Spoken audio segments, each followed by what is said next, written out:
This is a brand new 2014 Chrysler 300C, a car that has been, well, almost uniformly disliked and panned by the European press, including Top Gear and Fifth Gear. So today we're going to do something different. This is a review for all you Europeans, and we're going to explain to you why this car works in America.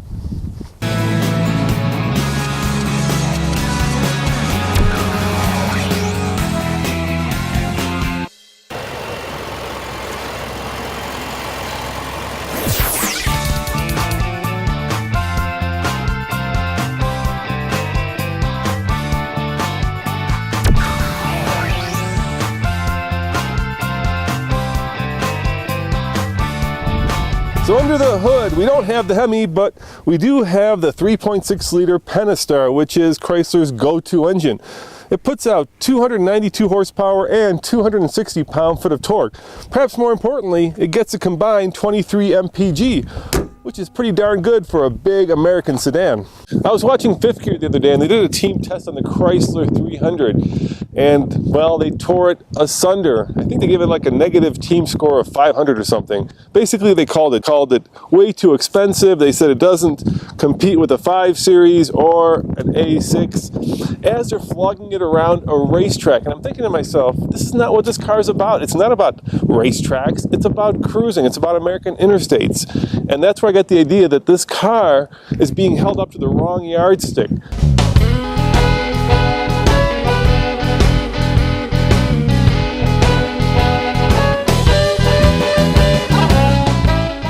Everything in this Chrysler is oversized, from the steering wheel to this display to the big seats that don't necessarily hug your body, but man, are they comfortable when you're just cruising down the road. And once again, that's what we're talking about. We're talking about a car that's designed to go straight and be comfortable for long periods of time on America's interstate. Welcome to the modern American truck stop. That's right. You think of American truck stops, you probably think of something in the movies, but it's not like that anymore. You've got Cajun chicken, you've got Mexican tacos over there, of course got gas, hotel, and yes, you can even get a cappuccino at the Starbucks. But this is what the modern American truck stop looks like, except when you get out to, say, Wyoming, these are far and few between.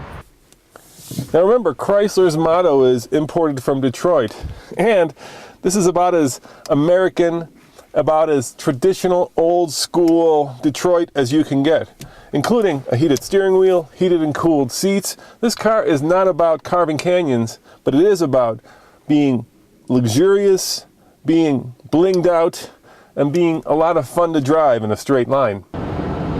You'll notice that I'm not really working the steering wheel or the brakes. In fact, the only thing I'm working is my butt from sitting in these very comfortable, very sofa-like chairs, because there isn't a lot of driving that's going on. If I turn the cruise control on, set, on, 75 miles an hour, come on, set, turn on, plus, on, there we go. Set to 73 miles an hour, it's a little slow, let's go up to 75. Come on, car, you can accelerate, there it goes. We're done. We're doing the speed limit. Crank back the radio, relax, and I will not have to turn this wheel for the next 1,000 miles beyond what it takes from my little wrist to push it. Because that's the American interstate system. And yes, it's pretty tight back here because, of course, American cars, unlike their Japanese rivals, have that magic American quality of actually being bigger on the outside than on the inside. And in the back seat, at least, that certainly is the case.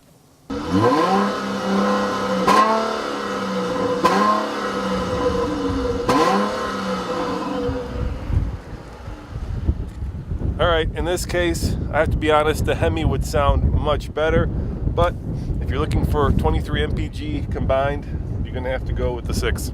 Now, when Fifth Gear reviewed this car, they said it competes with other European luxury brands like the 5 Series BMW, and that's probably the case, even in Italy, where it's sold as a Lancia. But here, no way. At the $39,000 price point, it competes with the Ford Taurus and Toyota Avalon, Nissan Maxima, and these are not considered luxury cars. They're considered near luxury cars. And when you look at it in that context, this is the most quintessential American car of the bunch, obviously, and probably the most comfortable as well. In the UK, it's an expensive car, £35,000. Here, it's $35,000. That's a lot cheaper and a lot more affordable. And I think that's part of the problem that the Europeans have with this car. When you're looking at a $39,000 car versus a £35,000 car, that's a very striking price difference. At $39,000, it makes a lot of sense. Check it out. My Cajun iced tea, sweetened of course, is being chilled by Chrysler 300's chilled cup holder. And that's going to stay cold for the next 100 miles. Now, there are other things you can use this car for, which I think is quintessentially American, that you guys don't do, at least not very much in Europe, and that's cruising. Cruising is really not about going from point A to point B or using the car as transportation or seeing how fast it is. It's really just about showing off the car and enjoying the ride, and that is quintessentially American. It's also done in a straight line, someplace like Woodward Avenue in Detroit, where you go from stoplight to stoplight, where you need things like chrome and a loud stereo and just a really cool car with a lot of presence. If you hold it up to the yardstick of the Nürburgring, of course it's not going to work. It's big, it's heavy, it's somewhat ponderous. Everything you might want it to be for the American interstate system.